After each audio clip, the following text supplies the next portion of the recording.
हाँ भाई, तो पहली वीडियो आ गई है यहाँ पर मेरी आवाज में। अब गोस्ट सीरीज चैनल पर आप लोग बोलते हो कि वहाँ पर क्लिप यूज किया करो, फोटोज वगैरह मत दिखाया करो। अब ऑब्वियसली वहाँ पर मैं इतना रिस्क ले नहीं सकता, तो यहाँ पर मैं क्लिप्स के साथ में अपनी आवाज में आपसे वीडियो डालने वाला हूँ। अब इस चीज का रीजन ये है कि मेरी वाइफ का जो ऑफिस शेड्यूल है वो बहुत ही ज्यादा हेक्टिक है और इसी रीजन की वजह से वो यहाँ पर वॉइस ओवर वगैरह कम दे पाती हैं। सो अब से मैं इस चैनल को चलाने वाला हूँ और अगर उनको टाइम मिलता है तो वो भी कभी कभार यहाँ पर वीडियोस अपलोड कर दिया करेंगी। तो यहाँ पर पहली वीडियो है मेरी आवाज में, तो जल्दी से चैनल को सब्सक्राइब कर लो क्योंकि अब ढेर सारी वीडियोस यहाँ पर आने वाली हैं। तो भाई पहली ही वीडियो बहुत ही तगड़ी और बहुत ही खतरनाक हॉरर मूवी है। इस मूवी का नाम है फाइनल प्रेयर या फिर द बॉर्डरलैंड्स, जो कि 2013 में रिलीज की गई थी। ये एक British found footage horror movie है और इसको डायरेक्ट किया है एलियट गोल्डनर ने, जो कि उनका डायरेक्शनल डेब्यू है। एंड ट्रस्ट मी, ये मूवी बहुत ही ज्यादा बढ़िया है। लाइक वो होती है ना अंडररेटेड काइंड ऑफ हॉरर, बिल्कुल वही मूवी है ये। इस मूवी की IMDb रेटिंग है 5.8 स्टार्स आउट ऑफ 10,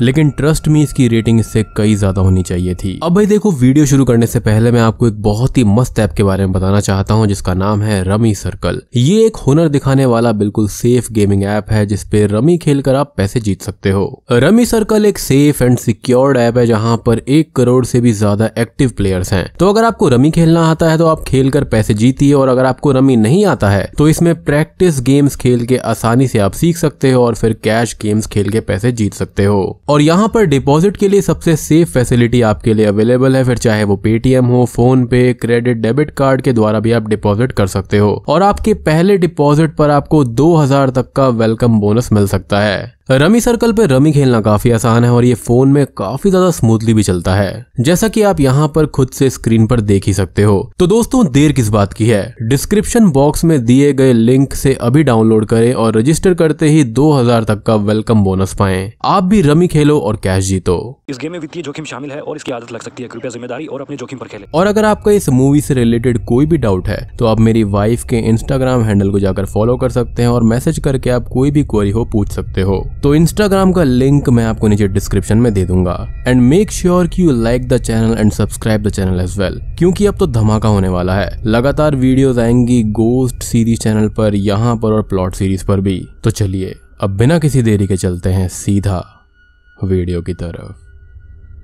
तो मूवी की शुरुआत में हम 3 लोगों को देखते हैं, डीकन, फादर मार्क और ग्रे, जो कि एक टेक्नोलॉजी एक्सपर्ट होते हैं। इन तीनों को वेटिकन सिटी इन्वेस्टिगेट करने के लिए रिक्वेस्ट करती है एक पुराने चर्च को, और उसके बाद में ये तीनों इन्वेस्टिगेशन के लिए चले जाते हैं। असल में 1880 के वक्त एक बहुत ही पुराना चर्च हुआ करता था जहां पर कुछ अजीबोगरीब इंसिडेंट होने के कारण उसको बंद कर दिया गया था, और अब इतने सालों बाद उस चर्च को फिर से खोल दिया गया और अब इन तीनों को उसी चर्च में भेजा जाता है ताकि वो लोग उस अजीबोगरीब इंसिडेंट के बारे में इन्वेस्टिगेशन करके कुछ इन्फॉर्मेशन कलेक्ट कर सकें। अब उस चर्च में डीकन और ग्रे पहली बार जाते हैं और वहां पर उस चर्च के फादर क्रैलिक से मिलकर बातें कर रहे होते हैं। तब फादर क्रैलिक उन्हें ये बताते हैं कि इस चर्च में एक बहुत ही बड़ा मिरेकल हुआ था। ये कहकर वो उन्हें वो फुटेज दिखाते हैं जिस फुटेज में फादर क्रैलिक के हाथों में एक छोटा सा बच्चा होता है कि तभी वहां पर रखी हुई मेज पर सारी चीजें अचानक से हिलने लगती हैं और फादर की नोज से ब्लड आने लगता है। अब ये बातें बताकर वो उन दोनों को वहां के सारे रिकॉर्ड्स दिखाते हैं कि तभी डीकन को कुछ डाउट होता है और वो उनसे बोलता है कि ये फुटेज काफी दिलचस्प है, बट वो उनसे ये बोलते हैं कि उन्हें इन सारी चीजों को बारीकी से इन्वेस्टिगेट करना होगा।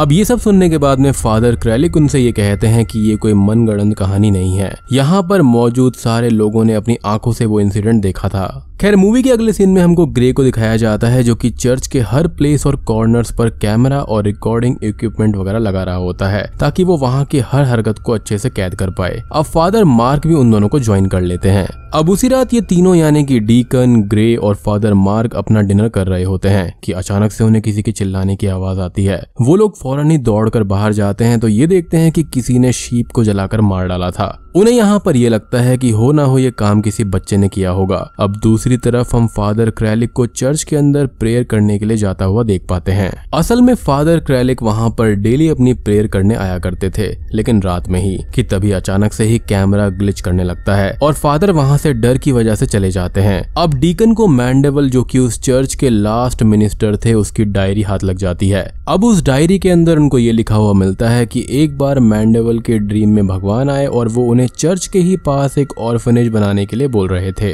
अब मूवी के अगले सीन में सुबह का वक्त होता है और वो लोग उसी चर्च के अंदर इन्वेस्टिगेशन करने के लिए फिर से पहुंचते हैं। अब फादर मार्क फादर क्रेलिक से ये कहते हैं कि वो थोड़ा आराम कर ले, क्योंकि फादर क्रेलिक काफी थके हुए लग रहे थे। अब ये सारी बातें कहकर फादर मार्क उनसे उस चर्च की सारी चाबियां ले लेते हैं। अब यहाँ पर डीकन और फादर मार्क को ये डाउट होता है कि हो सकता है कि इस मेज में सारी चीजें फादर क्रेलिक ने ही खुद गिराई होंगी। अब मेज के नीचे वाटर वाइब्रेशन होने की वजह से वहाँ की चीजें हिलने लगी और गिर गई होंगी। और ये मेज कोई आम मेज नहीं थी, बल्कि एक ऑल्टर था जहाँ पर वो लोग चर्च की सारी धार्मिक चीजों को स्टोर करके रखते थे। बट फिर से यहाँ पर ग्रे उनकी बातों से सहमत नहीं होता। इसके बाद में वो सारे लोग अपने इन्वेस्टिगेशन को स्टार्ट कर देते हैं। अब इन्वेस्टिगेशन के बीच में फादर मार्क को वहीं पर एक पैनल छुपा हुआ मिलता है और जैसे ही वो उस पैनल के कवर को हटाते हैं तो कोई डिमोनिक फोर्स उन्हें धक्का दे देती है और कैमरा में वापस से ग्लिच देखने को मिलता है और मार्क की कान से ब्लड आने लगता है और डीकन और ग्रे उनकी हेल्प करते हैं। अब उसी रात फिर से फादर क्रेलिक उसी चर्च में प्रेयर करने के लिए आते हैं। अब उसी समय एक कुक का डोर ओपन होता है और फिर दूसरे कुक का, और फिर अचानक से ही दोनों डोर जोर से बंद हो जाते हैं और चर्च की बेल बजने लगती है। फादर क्रेलिक समझ जाते हैं कि वहाँ पर कोई इविल पावर प्रेजेंट है और वो उस इविल पावर को वहाँ से जाने के लिए कहते हैं, लेकिन फिर से सारी चीजें नीचे गिरने लगती हैं। खैर अब अगला सीन शुरू होता है जहाँ पर हम डीकन को ये कहते हुए देखते हैं कि जरूर फादर क्रेलिक ने ही जानबूझकर मैंडेवल की डायरी वहाँ उस रिकॉर्ड के साथ में रखी होगी ताकि वो उन चीजों को देखकर वो सारी चीजों को समझ पाए जो कि वो चाहकर भी लोगों को नहीं बता सकते थे। बट उन लोगों को ये सब कुछ भी समझ में नहीं आ रहा होता है। अब जैसे ही सुबह होती है वैसे ही डीकन उसी चर्च में जाता है जहाँ पर फादर क्रेलिक पूरी रात बैठे हुए थे। अब डीकन उनसे आखिरी रात की आवाजों के बारे में बात करता है तो वो ये बोलता है कि हो सकता है किसी बच्चे ने ये शैतानी करी होगी। ये सुनकर फादर क्रेलिक वहाँ से ये बोलकर चले जाते हैं कि वो उस मैंडेवल की तरह नहीं है, और इस बात का मतलब मैं आपको एंड में समझाऊंगा क्योंकि एंड बहुत ही ज्यादा क्रीपी है। खैर फादर के जाते ही वो वहाँ पर हर एक कॉर्नर में मल्टी माइक रेडियो को वहाँ पर सेट कर देता है जिसकी हेल्प से वो लोग वहाँ की फ्रीक्वेंसी चेंज करके वहाँ की आवाजें सुन सके, क्योंकि ये डिवाइस इजीली साउंड डिटेक्ट कर सकता है। तभी वहाँ की फ्रीक्वेंसी चेंज होती है और वहाँ पर एक बच्ची की आवाज सुनाई देती है और वहाँ पर ऑल्टर पे रखा हुआ क्रॉस नीचे गिर जाता है। डीकन उसी वक्त विंडो से फादर क्रेलिक को वहाँ से जाता हुआ भी देखता है और फादर मार्क उनका पीछा करते हैं। बट वापस से डीकन और ग्रे को बच्चे की आवाज सुनाई देती है, लेकिन हैरानी की बात ये होती है कि इस बार वो रेडियो बंद होता है लेकिन फिर भी आवाज आ रही होती है। एंड तभी शॉकिंगली जीसस क्राइस्ट की मूर्ति वहां पर गिरकर टूट जाती है। अब आपको यहाँ पर ये लग रहा होगा ना कि ये सब फादर क्रेलिक ही कर रहे हैं, तो सुनो। इधर फादर क्रेलिक बेल टावर के टेरेस में जाते हैं और वो फादर मार्क से ये पूछते हैं कि क्या उन्होंने वहां पर कुछ मिरेकल होता हुआ देखा है या फिर उससे भी कुछ बुरा, और ये कहकर फादर क्रेलिक वहां से कूदकर अपनी जान दे देते हैं। शॉकिंग है ना, मुझे भी यही लगा था। अब इस इंसिडेंट के बाद में वहां के लोकल लोग उन तीनों के साथ बहुत ही ज्यादा बुरा बर्ताव करते हैं क्योंकि उनको ये लगता है कि फादर क्रेलिक ने उनकी वजह से आत्महत्या कर ली है। खैर इसके बाद में हम डीकन और ग्रे को बार में देखते हैं और यहाँ पर लोग पीगन्स के बारे में बात कर रहे होते हैं। असल में पेगन्स वो लोग होते हैं जो कि क्रिश्चियनिटी को अपनाने से पहले थे और वो लोग नेचुरल बॉडीज लाइक सन, मून, ट्रीज और इन सबको ही सुप्रीम गॉड मानते थे। यानी कि उनका किसी भी मेन रिलीजन के ऊपर भरोसा नहीं था, उनके अलग ही रिलीजन हुआ करते थे। और यहाँ पर उन लोगों के मेन डिस्कशन यहाँ पर पेगन्स वर्सेस क्रिश्चियनिटी होती है। उनकी ये बातें सुनकर वहाँ पर बार का ओनर आता है और उनको वहाँ से बाहर निकाल देता है। खैर तभी मार्क अपनी इन्वेस्टिगेशन को क्लोज कर चुका होता है क्योंकि उसको अपने सभी सवालों के जवाब मिल चुके होते हैं, लेकिन डीकन यहाँ पर नहीं मानता। असल में यहाँ पर फादर मार्क ये सोच रहे थे कि ये सब फादर क्रेलिक ने ही किया है। खैर अब डीकन यहाँ पर अपनी इन्वेस्टिगेशन को कंटिन्यू रखता है और वो वापस से चर्च में जाता है और फिर तभी उसे फादर क्रेलिक की झलक देखने को मिलती है जो कि काफी शॉकिंग थी। और ठीक वही फादर क्रेलिक वाली यूनिफॉर्म भी मिलती है जिसके अंदर ढेर सारे वर्म्स यानी कि इंसेक्ट होते हैं। खैर चर्च के अंदर जाने पर उसे ईविल साउंड सुनाई देती है और बच्चों के रोने की आवाज और गुर्राने की आवाज भी सुनाई देती है जो उसने और ग्रे ने पहले भी सुनी थी। अब डीकन एक बुक शेल्फ की तरफ बढ़ता है तो उसे उसी शेल्फ के पीछे से गुर्राने की आवाज आती है। पास जाने पर उसे उस शेल्फ के पीछे एक डोर दिखाई देता है जिसके ऊपर कोई मैजिकल सिंबल बना हुआ होता है। अब उस डोर को खोलने पर उसे एक स्टेयर केस मिलता है जो कि सीधा नीचे की तरफ जा रहा था और नीचे की ओर देखने पर काफी अंधेरा भी होता है। उसी स्टेयर केस में उसको एक ह्यूमन स्केलेटन, आंखें और फादर क्रेलिक की वॉइस भी सुनने को मिलती है जो कि काफी क्रीपी थी। अब इन सारी चीजों से डीकन काफी डर जाता है और वो वहां से चला जाता है। अब डीकन अपने मेंटोर यानी कि फादर कैल्विनो को वेटिकन सिटी से बुलाता है ताकि वो उस चर्च को बिल्कुल पवित्र कर सके।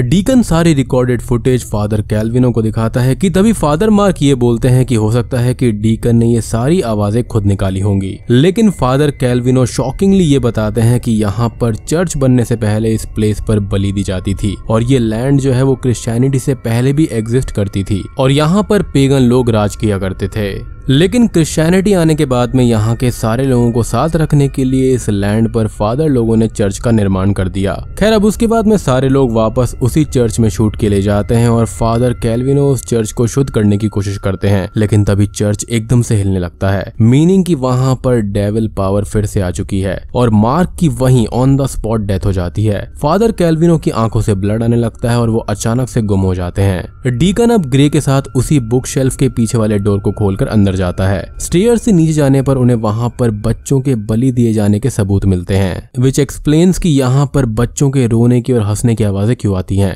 खैर तभी उनको ये समझ में आ जाता है कि इस चर्च के आखिरी मिनिस्टर ने अपना रिलीजन कन्वर्ट कर लिया था और वो किसी और की ही पूजा करने लगा था, यानी कि डेविल की पूजा। अब तभी शॉकिंगली उनको मार्क वहां पर चलते हुए नजर आते हैं, तो वो दोनों भी उसके पीछे जाने लगते हैं और तभी उन्हें वहां पर फादर कैल्विनो का क्रूसीफिक्स भी पड़ा हुआ मिलता है। फिर वो दोनों मार्क की वॉइस का पीछा करते करते एक नैरो सी टनल के अंदर आ जाते हैं। वो दोनों उसी टनल में क्रॉल करते हुए जाते हैं, लेकिन जब ग्रे वापस आने की कोशिश करता है तो वो टनल बंद हो चुकी होती है और दोनों वहीं पर फंस जाते हैं। अब तभी उस टनल के अंदर उनके ऊपर कोई केमिकल गिरने लगता है, जिसकी वजह से उनकी स्किन जलने लगती है और वो टनल हिलने लगती है। उनकी टॉर्च की लाइट भी अचानक से ही बंद हो जाती है और वो पूरा टनल डार्क हो जाता है। अब ग्रे यहाँ पर बहुत ही जोरों से चिल्लाता है और डीकन अपनी फाइनल प्रेयर्स को पढ़ रहा होता है, क्योंकि वो जानते थे कि उनकी मौत अब बिल्कुल करीब है।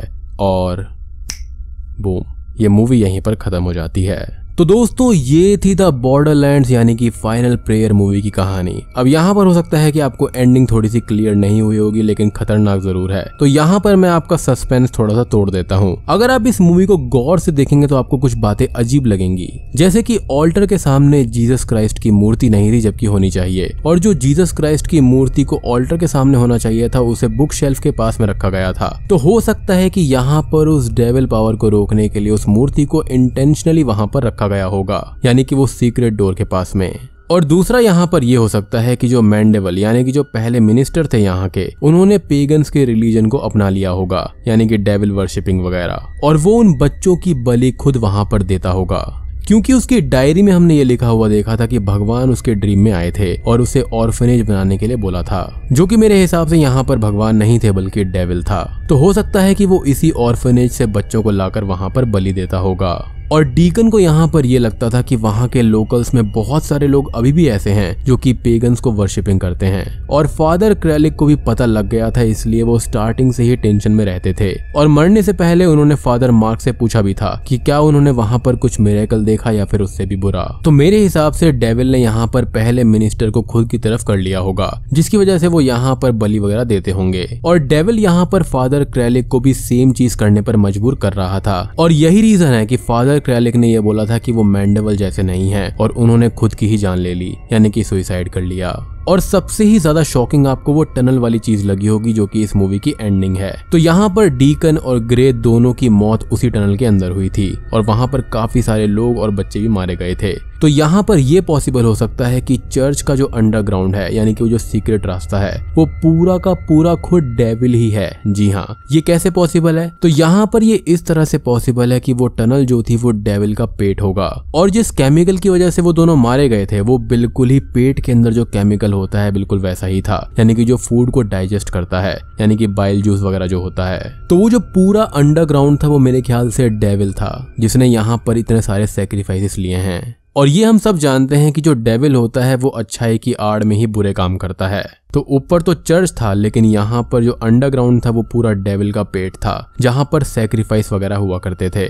और इस मूवी का जो अंत है वो मोस्ट गट रेंचिंग एंडिंग में आती है। तो दोस्तों उम्मीद करता हूँ कि आपको ये वीडियो जरूर पसंद आई होगी और मूवी भी पसंद आई होगी। पसंद आई है तो वीडियो को लाइक कर देना, चैनल पर नए हैं तो सब्सक्राइब कर लीजिए। तो मैं आप सबको मिलता हूँ अगली वीडियो के साथ में, तब तक के लिए